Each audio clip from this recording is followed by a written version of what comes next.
Livro do profeta Joel, capítulo 1, versículo 4.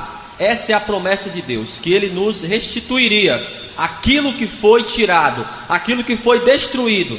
A Bíblia diz assim, capítulo 1, versículo 4 do livro do profeta Joel: o que deixou o gafanhoto cortador, comeu o gafanhoto migrador. O que deixou o migrador, comeu o gafanhoto devorador. O que deixou o devorador, comeu o gafanhoto destruidor. Amém? Então havia essa catástrofe, essa praga de gafanhotos destruindo aquela cidade. Continuando ainda no capítulo 1, procura o versículo 10. Havia também a seca. Capítulo 1, versículo 10. O campo está assolado e a terra de luto, porque o cereal está destruído, a vide se secou e as olivas se murcharam. Preste bem atenção nesse versículo, amados. Ele vai dizer que por causa da seca, o cereal está destruído. Do cereal se fabrica o quê? Alguém sabe? Todo mundo de uma vez? Não. Se fabrica o pão. Se fabrica o pão. Então, não tinha cereal, estava destruído. Tudo aquilo que as pessoas plantavam para colher, para fazer o pão, já não tinha. Ele vai dizer também que a vide se secou, onde existia ali aquela plantação da videira, também estava seca. Eles plantavam uvas para que tivesse vinho, também secou. E no final ele vai dizer: as olivas se murcharam, as oliveiras, onde vai se extrair a azeitona, que nós chamamos de azeitona. Essa calamidade estava afetando até mesmo a casa do Senhor. Quero mostrar isso para vocês.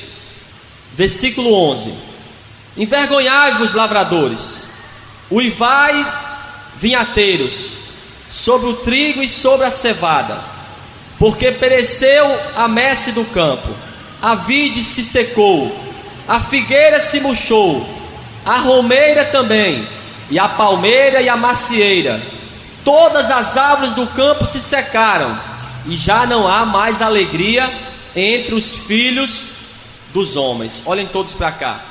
Ninguém pode estar feliz com fome. Ele vai dizer que não havia mais alegria. Como pode as pessoas serem alegres com fome, amados? Até mesmo quando você vai pregar a palavra de Deus, você prega para alguém e essa pessoa não tem até mesmo o que comer. Você fala que Jesus Cristo é o Senhor, que pode mudar a vida dela, e muda sim. Mas é necessário também que você ajude ela com a comida, aquilo que ela tem que comer, porque até para acreditar na palavra com fome fica difícil. E quando você prega a palavra e não ajuda uma pessoa fisicamente, dá um prato de comida para ela ou ajuda de alguma forma, você está sendo hipócrita. Porque é um dever também da igreja ajudar socialmente as pessoas, porque com fome até para ouvir a palavra fica difícil. E muitas vezes a igreja, é óbvio, nós temos que nos preocupar com o lado espiritual das pessoas. Mas como a pessoa vai ter o seu lado espiritual e crescer espiritualmente com fome? Fica difícil. Então a igreja também tem essa missão. Nós não podemos nos esquivar dessa missão, de ajudar aquela pessoa que precisa. O próprio Jesus falou: eu tive fome e não me deste de comer. Então a fome ali, as pessoas não poderiam se alegrar porque não tinham até comida. Estava muito séria a situação. Como ir buscar a Deus se não tinha nem o que comer? Como as pessoas iriam levar as suas ofertas de libações na casa do Senhor, se mesmo para ela o trigo não tinha, o cereal, se mesmo para ela não tinha do vinho? Como levar na casa do Senhor? E isso afetou a própria casa de Deus. Continuando ainda, versículo agora, procura o versículo 17, meu amado. Diz assim: a semente mirrou debaixo dos seus torrões, os celeiros foram assolados, os armazéns derribados, porque se perdeu o cereal. Como geme o gado, as manadas de bois estão sobremodo inquietas, porque não tem pasto. Também os rebanhos de ovelhas estão perecendo. Quando há uma grande seca, você vê naquelas reportagens os animais morrendo, porque não tem nem capim para eles comerem. Eles morrem, eles não resistem e morrem de fome. Era isso que estava acontecendo. E o versículo 13: cingi-vos de pano de saco e lamentai, sacerdotes, uivai, ministros do altar, vinde, ministro de meu Deus, passai a noite vestidos de pano de saco, porque da casa de vosso Deus foi cortada a oferta de manjares e a libação. Aquela grande seca, aquela grande calamidade estava afetando até mesmo a casa do Senhor. Não tinha cultos, não poderia ser feito cultos, porque não tinha o que oferecer a Deus. Agora, Deus, Ele vai chamar alguém, Ele chama o profeta Joel para falar para aquelas pessoas que o que estava acontecendo era de ordem espiritual, que aquilo ali poderia ser quebrado, mas que eles teriam que tomar uma atitude espiritual. O profeta Joel, ele vai relacionar essa catástrofe com o próprio fim do mundo. Isso há milhares de anos atrás, até mesmo de Cristo. Ele já relaciona aquela grande assolação com o fim do mundo. Ele fala que aquela catástrofe já era um sinal do dia do Senhor. O próprio Senhor Jesus falou no Evangelho de Mateus, capítulo 24, que sinais virão antes do fim: as catástrofes, as fomes, as pestes, os falsos profetas, as guerras. Estamos vivendo hoje também o fim dos tempos. Então esse homem relaciona essa catástrofe com o fim do mundo. Agora preste muita atenção. Não é para que eu e você temamos o fim. Não. A Bíblia diz que quando acontecerem essas coisas, é para que a gente possa exultar e saber que o Senhor já está voltando e vai levar a sua igreja. Amém? Não fique preocupado, porque são profecias que devem acontecer, sim.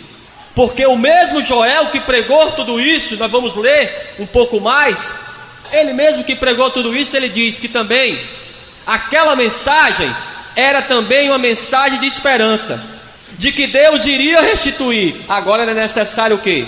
Que aquele povo tomasse atitudes. Capítulo 2, ele vai relacionar esse fato com o fim do mundo.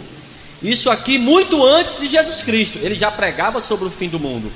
Tem teólogos até mesmo que dizem que Joel foi um dos primeiros profetas a pregar sobre o fim dos tempos. A profecia dele era uma profecia apocalíptica.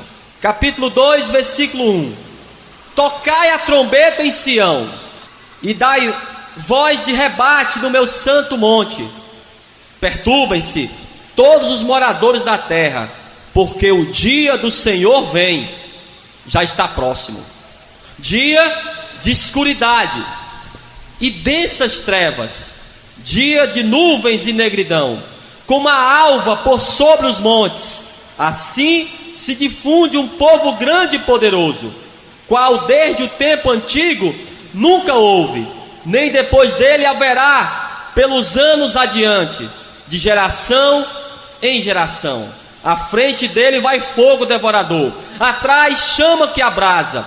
Diante dele a terra é como o jardim do Éden, mas atrás dele um deserto assolado, nada lhe escapa. A sua aparência é como a de cavalos, e como cavaleiros assim correm, estrondeando como carros, vem saltando pelo cimo dos montes, crepitando como chamas de fogo que devoram o restolho, como um povo poderoso posto em ordem de combate. Diante deles tremem os povos, todos os rostos empalidecem, correm como valentes, como homens de guerra, sobem muros, e cada um vai no seu caminho, e não se desvia da sua fileira. Não empurram uns aos outros, cada um segue o seu rumo, arremetem contra lanças, e não se detêm no seu caminho. Assaltam a cidade, correm pelos muros, sobem as casas, pelas janelas entram como ladrão.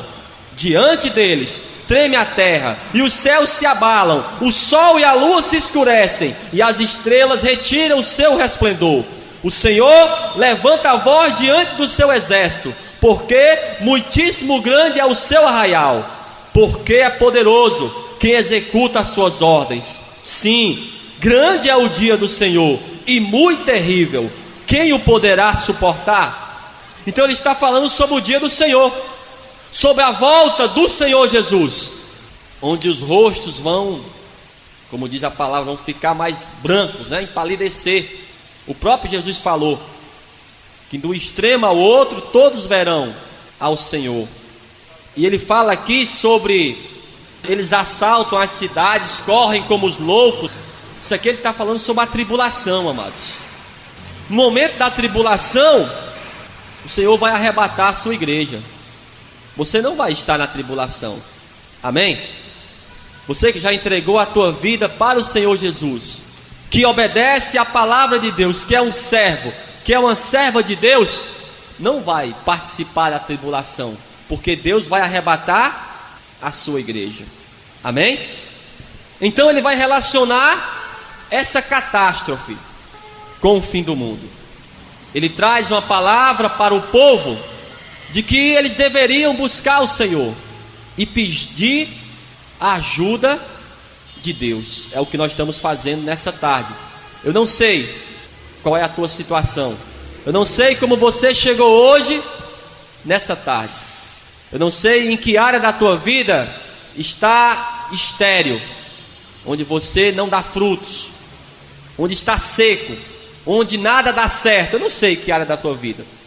Espiritualmente, essa esterilidade, ela pode estar em qualquer área, não só na área financeira, na área sentimental, até mesmo na área espiritual. Você está morto, não dá mais frutos. Mas olha o que ele vai dizer: haveria ainda uma esperança, mas eles teriam que tomar uma atitude. Capítulo 2, versículo 12. Ele fala sobre tudo isso, sobre o juízo de Deus, mas também traz uma palavra de esperança. Capítulo 2, versículo 12. Assim pois, agora mesmo diz o Senhor, convertei-vos a mim de todo o vosso coração, e isso com jejuns, com choro e com pranto. Amém? Então ele queria que as pessoas voltassem para ele. Convertei-vos. Entregar a vida para Jesus e recebê-lo como seu único Salvador, você já está salvo, é o que diz a palavra. Agora, se converter é todos os dias. Todos os dias nós temos que nos converter ao Senhor. Todos os dias. Entregar a vida para Jesus e ser salvo é no momento que você entrega a tua vida para o Senhor e o confessa como teu Senhor e Salvador. Tudo bem, você está salvo, mas se converter é todos os dias. Ainda no capítulo 2, versículo 15: tocai a trombeta em Sião, promulgai um santo jejum, proclamai uma assembleia solene, congregai o povo, santificai a congregação, ajuntai os anciãos, reuni os filhinhos e os que mamam. Saia o noivo da sua recâmara e a noiva do seu aposento. Chorem os sacerdotes, ministros do Senhor, entre o pórtico e o altar, e orem. Poupa o teu povo, ó Senhor, e não entregues a tua herança ao opróbrio, para que as nações façam escárnio dele. Porque hão de dizer entre os povos: onde está o seu Deus? Olhem todos para cá. Então, esse homem, esse profeta, Ele vai alertar para todos, até mesmo os ministros, até mesmo os sacerdotes da casa do Senhor, e falam para ele: olha, reúna todo o povo na casa do Senhor, façam um jejum, busquem ao Senhor e orem pedindo que o Senhor tenha misericórdia, que o Senhor possa mudar a sorte de vocês. Vocês não podem continuar dessa forma, com essa miséria, com esse opróbrio. Ele vai dizer aqui no versículo 16: congregai o povo, santificai a congregação, ajuntai os anciãos, os filhinhos e os que mamam. Sai o noivo da sua recâmara e a noiva. Olha como teriam que ser todos, até criança, até os que estavam mamando teriam que estar também na casa do Senhor. Todas as pessoas teriam que buscar a Deus. Depois que eles pregam essa palavra, o sacerdote chama todo o povo e eles obedecem àquela palavra. Quando você está numa dificuldade extrema e você pede a ajuda de Deus, você está em uma dificuldade extrema e você vai pedir a ajuda de Deus, o que é que vai acontecer? O que é que Ele vai fazer? Ele vai ajuda, seja em que situação você estiver. Se você hoje pedir a ajuda de Deus, seja como você chegou na casa do Senhor, Ele vai te ajudar, mas Ele quer olhar para a sinceridade do teu coração. Era necessário que aquelas pessoas se arrependessem dos seus pecados, jejuassem e pedissem com toda sinceridade a ajuda de Deus. E quando você faz isso, amados, não tem como Deus não ajudar. Vamos ver o que aconteceu. Versículo 18. Olha o que aconteceu, amados. Isso foi quase que instantaneamente. Então o Senhor se mostrou zeloso da sua terra e compadeceu-se do seu povo. Então ele já olhou com outros olhos e falou assim: e respondendo lhe disse: eis que vos envio o cereal. Não tinha mais, ele vai enviar, amados. Se está faltando o cereal, ele vai enviar. Diga graças a Deus. Ele vai enviar o cereal e o vinho e o óleo, e deles sereis fartos, e vos não entregarei mais ao opróbrio entre as nações. Mas o exército que vem do norte eu removerei para longe de vós, lançá-lo-ei em uma terra seca e deserta. Lançarei a sua vanguarda para o mar oriental e a sua retaguarda para o mar ocidental. Subirá o seu mau cheiro e subirá a sua podridão, porque agiu poderosamente. Não temas, ó terra. Diga para essa pessoa: não temas. Diga para ela: não temas. Não tenha medo. Diga para ela: não temas. Isso. Não temas, ó terra. Regozija-te e alegra-te. Diga isso para ela. Se alegra. Se alegra em Deus, que Ele vai te restituir. Fale isso para essa pessoa. Eu não sei como você chegou na casa do Senhor nessa tarde, mas Ele está te falando isso, para que você não tema. Alegra-te na presença de Deus, porque o Senhor faz grandes coisas. Não temais, animais do campo, porque os pastos do deserto reverdecerão, porque o arvoredo dará o seu fruto, a figueira e a vide produzirão com vigor. Alegrai-vos, pois, filhos de Sião, regozijai-vos no Senhor vosso Deus, porque Ele vos dará em justa medida a chuva, fará descer como outrora a chuva temporã e a seródia. As eiras se encherão de trigo e os lagares transbordarão de vinho e de óleo. Restituirei os anos que foram consumidos pelo gafanhoto migrador, pelo destruidor e pelo cortador, o meu grande exército que enviei contra vós outros. Comereis abundantemente e vos fartareis, e louvareis o nome do Senhor vosso Deus, que se ouve maravilhosamente convosco, e o meu povo jamais será envergonhado. Diga glória a Deus. É uma promessa de Deus. O povo de Deus não vai ser mais envergonhado. Se você confia em Deus, se você entregar a tua causa nas mãos do Senhor nessa tarde, seja em que situação for, seja em que área for, e confiar no Senhor, Ele vai mudar a tua sorte. E a Bíblia diz que quando você pede algo a Deus, Ele dá além do que você pede. A dificuldade deles maior era em comer ou beber. Estavam morrendo até de fome. Mas Deus queria restituir até mesmo a vida espiritual daquelas pessoas. Não só isso, iria trazer um novo tempo em que o Espírito de Deus iria encher as pessoas. Vamos ler ainda, no capítulo 2, versículo 28. E acontecerá depois que derramarei o meu Espírito sobre toda a carne. Vossos velhos sonharão e os vossos jovens terão visões. Até sobre os servos e sobre as servas derramarei o meu Espírito naqueles dias. Mostrarei prodígios no céu e na terra, sangue, fogo e colunas de fumaça. O sol se converterá em trevas e a lua em sangue, antes que venha o grande e terrível dia do Senhor.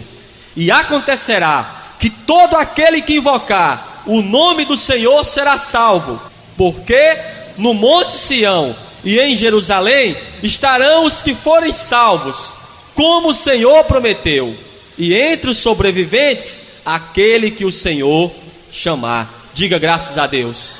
Amém? Então Deus tinha restituição em todas as áreas, amados. Deus, Ele tem restituição nessa tarde para cada um de nós, em todas as áreas da nossa vida. Aquela grande dificuldade que eles estavam passando era de ordem espiritual. Talvez o que você esteja passando hoje é de uma ordem espiritual. É algo que você fez, ou está fazendo, ou deixou de fazer, que trouxe essa maldição para a tua vida. O que Deus quer é que você se converta nessa tarde. O que Deus quer é que você entregue a tua dificuldade diante do Senhor e se arrependa do teu pecado, e Ele vai te restituir. Não só fisicamente, mas até mesmo espiritualmente. Eu sei que há pessoas nessa tarde que precisam se renovar espiritualmente.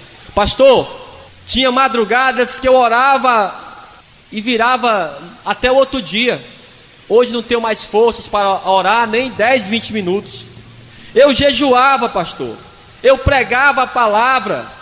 Eu evangelizava, mas não tenho mais forças. Deus, Ele vai te restituir nessa tarde. Mas é preciso sim que você haja. É preciso que você tome uma atitude. Se tem algo errado, conserte nessa tarde. Essas pessoas estavam passando essa grande dificuldade por causa de seus próprios erros. No momento que eles se consertaram, o que aconteceu? Prontamente Deus já mudou a sorte daquelas pessoas. Já trouxe de novo o cereal, já trouxe de novo o vinho, já trouxe de novo o azeite. Amém? Porque eles buscaram restituição. Você que precisa de uma restituição nessa tarde, o segredo é esse: é clamar pelo Senhor, é buscar da ajuda de Deus. Eu quero ler agora no Novo Testamento, carta do apóstolo Paulo aos Romanos, capítulo 10, versículo 9. Procure comigo. Capítulo 10, versículo 9, na carta do apóstolo Paulo aos Romanos. Quem já encontrou, diga graças a Deus. Se com a tua boca confessares Jesus como Senhor, e em teu coração creres que Deus o ressuscitou dentre os mortos, serás salvo.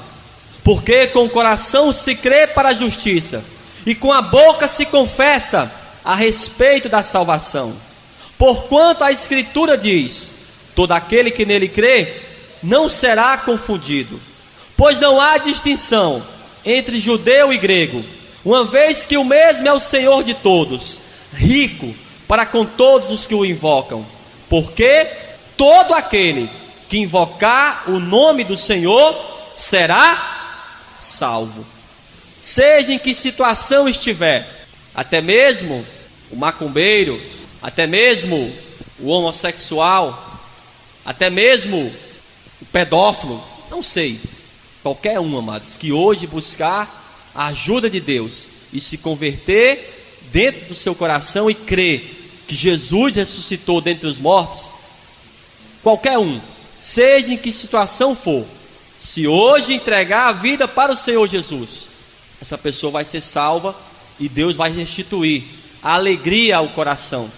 Talvez o que tiraram de você, talvez o que o gafanhoto tirou de você, foi a tua alegria de viver, a tua alegria até mesmo para lutar. Porque uma pessoa desanimada, ela não conquista nada.